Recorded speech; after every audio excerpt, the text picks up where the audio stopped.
važiuosiu tiltu jungiančiu Kaišiadorių ir Kauno rajonus per Krūnos upelį, taip vadinamas Krūnos tiltas. Šis tiltas pripažintas blogiausios būklės Lietuvoje. Na, už kelių savaičių užbaigus laikinojo tilto esančio dabar dešinėje statybą, senasis bus griaunamas ir statomas naujas, žymiai platesnis tiltas. Planuojama statybas užbaigti per 2 metus. Kągi sužinojau po to tilto, pažiūrėkite iki pabaigos, bandysiu daryti trumpą reportažėlį.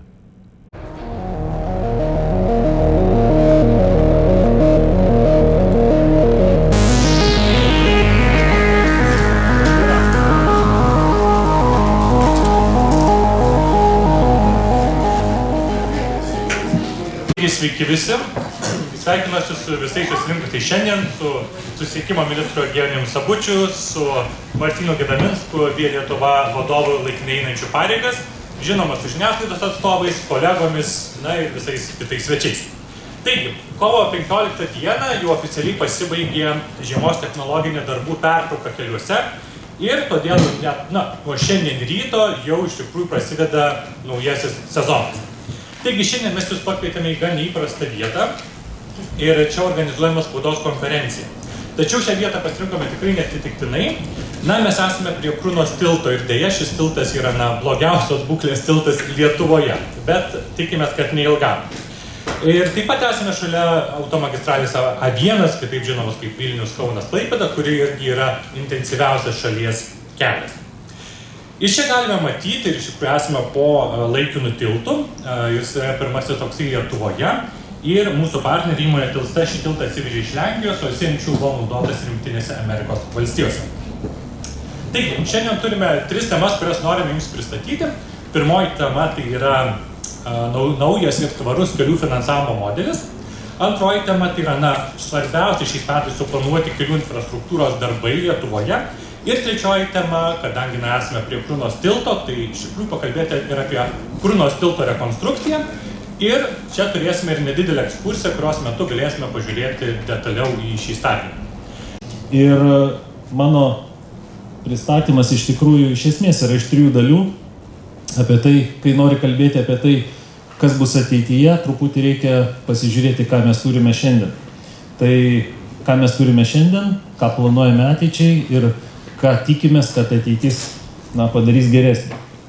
Tai kolegos, taip kaip ir ministras pristatė tikrai didelę svarbą tvaraus finansavimo keliuose, kadangi tiek puikiai žinom, kad infrastruktūros projektai jie yra pakankamai imlūs laikui tam, kad juos suplanuotume, tinkamai jiem pasirengtume, suprojektuotume. Ir žinoma, rangovai gebėtų laiku ir tinkamai už sutartą kainą pastatyti objektus. Todėl reikalingas ilgalaikis planavimas tam, kad infrastruktūra būtų vystoma ir prižiūrima tolygiai. Didelį dėmesį pakankamai skiriam visada kelių atnaujinimui, tiltų atnaujinimui. Tai trumpai pristatysiu Via Lietuva 25 metais planuojamus ir jau įgyvendinamus projektus. Taip, tai didžiausi kelių infrastruktūros darbai 25 metais. Tai, kaip ir ministras minėjo, simboliškai esame susitikę prie Krūnos tilto. Krūnos tiltas šiandien dienai jau nebedrįščiau sakyti, kad yra pats blogiausias tiltas atsižvelgiant į sustiprintas konstrukcijas ir kitus dalykus, ką rangovai vėliau pristatys. Bet taip, tai yra šis objektas, kuris tikrai eilę metų jau laukia savo remonto. Ir matėm tikrai nestandartinius priimtus sprendimus, kadangi A1 kelias Vilnius, Kaunas, Klaipėda Lietuvoje yra paties didžiausio intensyvumo, tai yra virš 36 000 automobilių per parą kiekvieną dieną. Ir tokiu būdu kiti sprendiniai įgyvendinti neįrengus laikino tilto buvo tiesiog neįmanomi. Tai todėl ir matome pakankamai sudėtingas konstrukcijas, vėliau galėsim detaliau pažiūrėti. Tai šių metų tikslas artimiausių metų jau balandžio mėnesį pradėti eismą organizuoti laikinų tiltų ir pradėti vieno iš tiltų šito artimiausiai mūsų nuo Kauno link Vilniaus remonto darbus, tai yra tiesiog rekonstrukcijos darbus, kadangi, kaip ir kalbėjom, visos tilto konstrukcijos tikrai yra susidėvėjusios. Sekantis objektas, kur darbai taip pat eilę metų buvo laukiami, tai yra Tarandės tunelio įrengimas.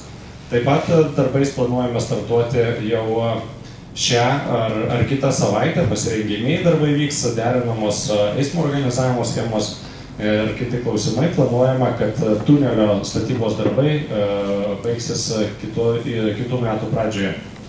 Tai kaip ir minėjau, atliekant tiltų būklės vertinimą yra visa eilė komponentų, kurie tilte yra vertinami.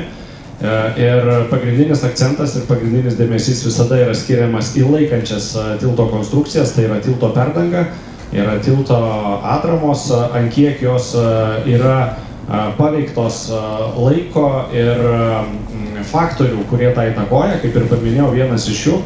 Tai yra ilgalaikė karbonizacija betono, tai yra tai, kad per laiką nuo paviršiaus, nuo važiuojamosios dalies patenkantis vanduo, prisodintas druskos žiemos metu, jis įsigeria į betoną ir vanduo išgaruoja, druskos lieka, kurios pradeda giluminius korozijos, armatūros korozijos procesus. Ir tai suprantame, kad gelžbetonis jis iš principo ir laikosi didžiąją dalim tik ant armatūros. Tai prasidėjus koroziniam elementam, jie tiesiog yra praktiškai nebeįmanoma sustabdyti ir per laiką ta konstrukcija nusidėvi. Taip pat patikslinant ir jūsų klausimą, tai visi statiniai, tiltai yra statomi 50-70 metų laikotarpiai.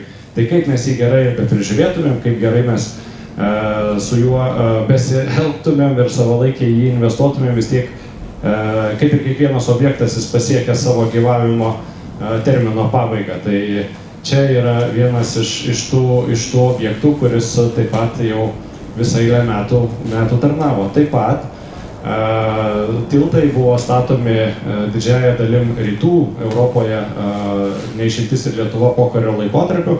Tai buvo skaičiuojami tiltai visai kitokiom apkrovom, visai kitokiam greičiam, ašinės apkrovos, sunkvežimių eismas, nes sunkvežimių eismas kodėl vis akcentuojamas, dėl to, kad sunkvežimiai labiausiai ir atakuoja tiltą.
Lietuvoje turbūt yra viena iš didžiausių gelžbetoninių arkų panaudota, apie 54 metrus ilgio.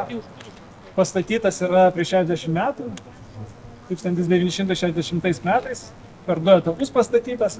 Iš pradžių viena pusė pastatyta, po to 3 arkos atskirtas, tai po 6 metų pastatyta antra dalis. Tai va, 60 metų praėjo dabar nuspręsta, kad jau jo laikomoji galia netitinka keliamų reikalavimų. Tai buvo atliktas jo stiprinimas, tam, kad galima būtų dabar saugiai paleisti eismą. Ir taip jau parinktas toksai sprendinys, kad šalia esamo tilto įrengti 2 laikinus tiltus. Tai irgi toksai nestandartinis gal sprendinys, pakankamai naujas Lietuvoje. Tai šalia įrengtas laikinas tiltas iš laikinam naudojimui surenkamų konstrukcijų. Pačios konstrukcijos pagamintos Amerikoje. Čia mes esame išnuomavę jį iš Lenkų atstovybės, atstovas yra Lenkijai. Pakankamai didelės angos, didžiausia anga yra 54 metrai, kraštinės angos 37 metrai. O dabar, kai paleisim transporto eismą laikinais tiltais, pusė esamo tilto, kuri arčiau Kauno marių, bus ardoma, o šitoj dalyje, ant šitų 3 arkų, bus 2 eismo juostos organizuotas ir vyks eismas Vilniaus kryptimi. Šitoj vietoj bus kraštinis tiltas nugriautas ir statysis naujas nuolatinis tiltas, kurio konstrukcijos jau šiuo metu yra gaminamos gamykloje Lentvaryje. Ir šitoj vietoj bus pastatytas naujas tiltas, bus jame 3 eismo juostos ir tada transportas bus paleistas per naująjį tiltą, 3 eismo juostas.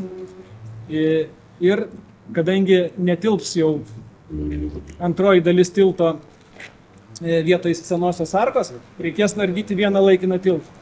Vienas laikinas tiltas viduryje bus nuardytas, likusios 3 arkos ir tada likusioje dalyje atsiras antrasis nuolatinis tiltas.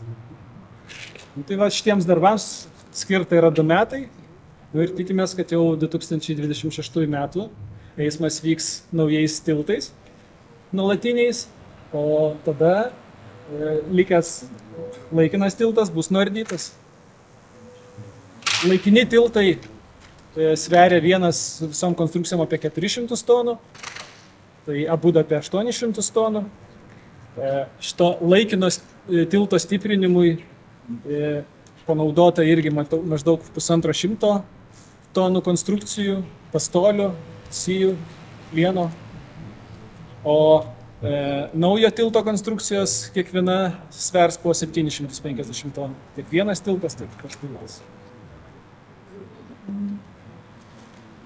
Matyt tiek? Ačiū labai. Labai svarbu.